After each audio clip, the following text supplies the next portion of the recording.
No response has ever been recorded so far. Who are these UFO people? Where do they live? They come to our earth and leave no message behind. That is also a question which has to be weighed on the other side, put on the other side of the scale before you make a final decision. So for story is good, enjoy it, but to present it as a solid fact of life, I don't agree with that. Thank you. Thank you.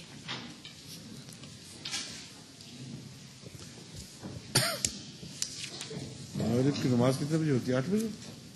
हैं? अच्छा, उसके बाद फिर अगला session शुरू हो जाता है? हैं?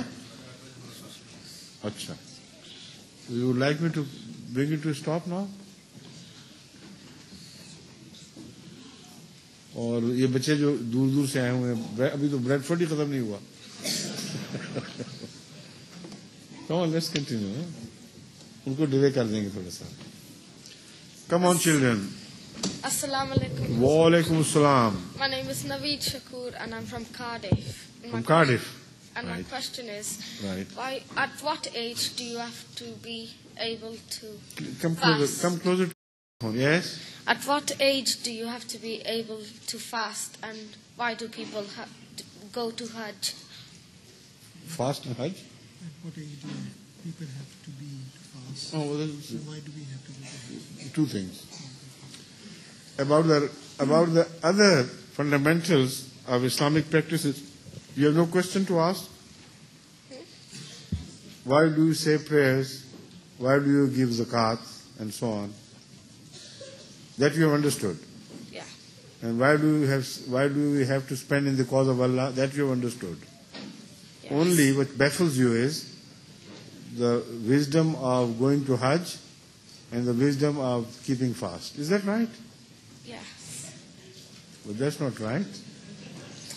You have not understood the significance of any of the 5 fundamentals.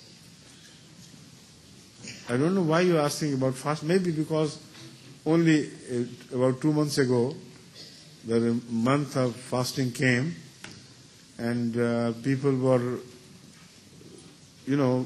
everywhere, Muslim Ahmadis particularly, were keeping rozas and so on and so forth. So that made you interested in this question. Is it right? Yes. Huh? And Hajj is about to come when, after that, we'll have big Eid. Correct? Yes.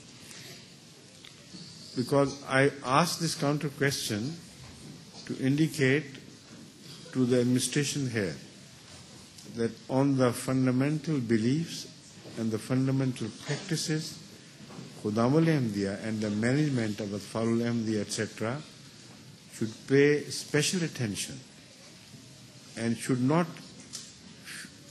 feel safe unless they teach their younger generations at least everything they must know about the fundamentals. You see? When I answered you in a devious way, in a long way, it was not a purpose to waste your time and my time. This is what I want to bring out. Most of the Ahmadi boys and maybe most of the Ahmadi girls have not been properly informed as to the significance of our fundamental beliefs and our fundamental practices. Correct? Yes. So now, having explained this, I turn to your question. The significance of fasting is a big thing to be congested in a small space of this question and answer. I have spoken during my sermons, during Ramadan, continuously, for years, on this subject, and yet I have not been able to exhaust this subject.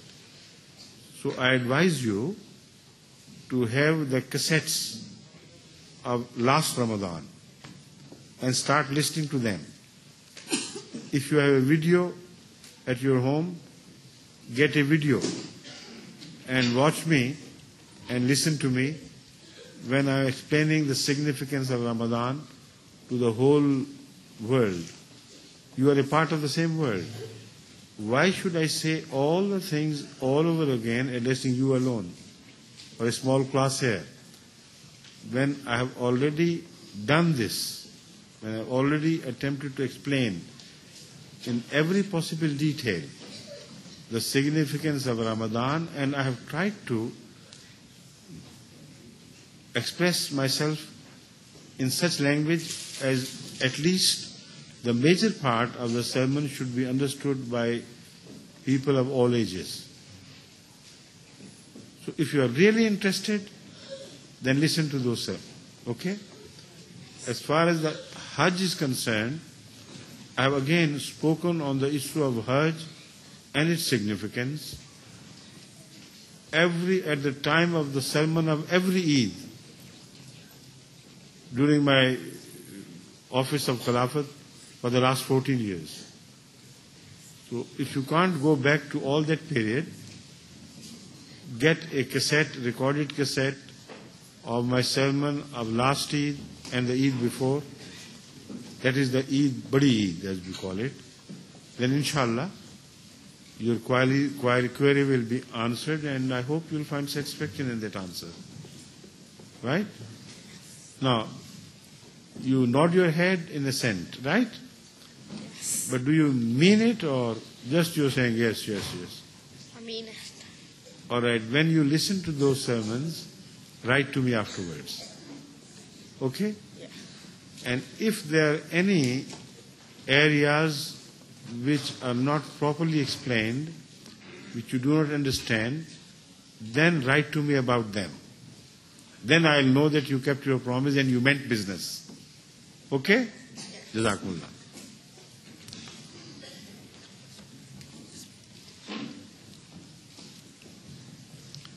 Who is this tiny thing?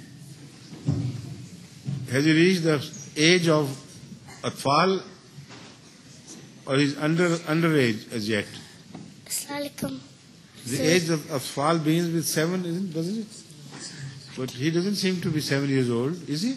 I am. Are you? Yeah. MashaAllah. My name is Fahim. My name is Fahim. Son of? Abid Nasir. कहाँ है वो?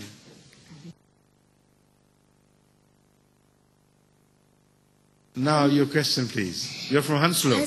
Yeah. Right. I have 3 questions. 3 questions. Yeah. 1. Number 1 is, how does God look like? Can you see him in your dreams? How does God look like? Can you see him in your dreams? Well, how does God look like? Nobody knows. Because nobody can see God with his naked eyes.